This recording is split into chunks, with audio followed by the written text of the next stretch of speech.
we have a couple more tsunami-related questions, it looks like. This time about the western coastline of Aotearoa.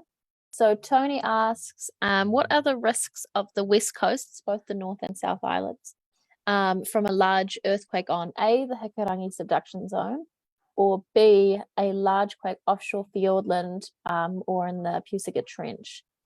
So William, what about our western coastlines? Are they likely to be inundated in a Hikurangi subduction zone earthquake? And what do we know about tsunami risk in terms of our southern plate boundary? Yeah, so the Hikurangi subduction zone is certainly going to affect our east coast much more strongly than our west coast, because it has essentially the North Island between in the way. There are still some risks to the west coast in a Hikurangi subduction zone earthquake. So if some part of the tsunami may find its way through Cook Strait, although we would still expect the waves that manage to make it through to be rather smaller than they are on the east coast, simply because they're having to pass through this narrow aperture. Another possibility is if we have a Hikurangi subduction zone earthquake that ruptures very deep.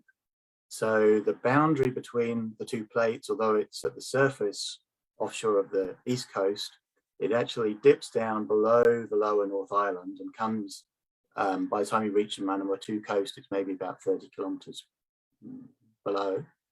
But a really deep rupturing Hikurangi earthquake might cause some deformation of the seabed off of the west coast of the lower North Island. It would still be producing much smaller waves, we would expect, than we would find on the east coast, but it could potentially cause some inundation. And a third possibility is that the Hikurangi subduction zone that we think of sort of going between roughly Cook Strait and East Cape joins on to the Kermadec Trench. And we don't really know, but it's possible, it's unclear, but it could be possible that a large earthquake would carry on from the Hikurangi subduction zone into the Kermadec Trench. And if that rupture does extend along the Kermadec Trench, then we might get some more waves that sort of wrap around the North Cape and find their way back to the west coast of the North and South Island. But all of these things would be giving us a rather smaller, but still present risk to the west coast.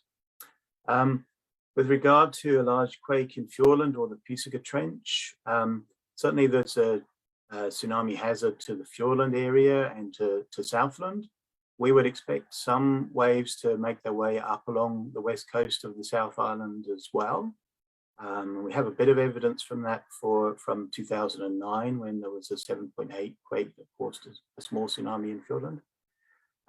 But again, those waves would be smaller than in places that are closer to where the earthquake source was.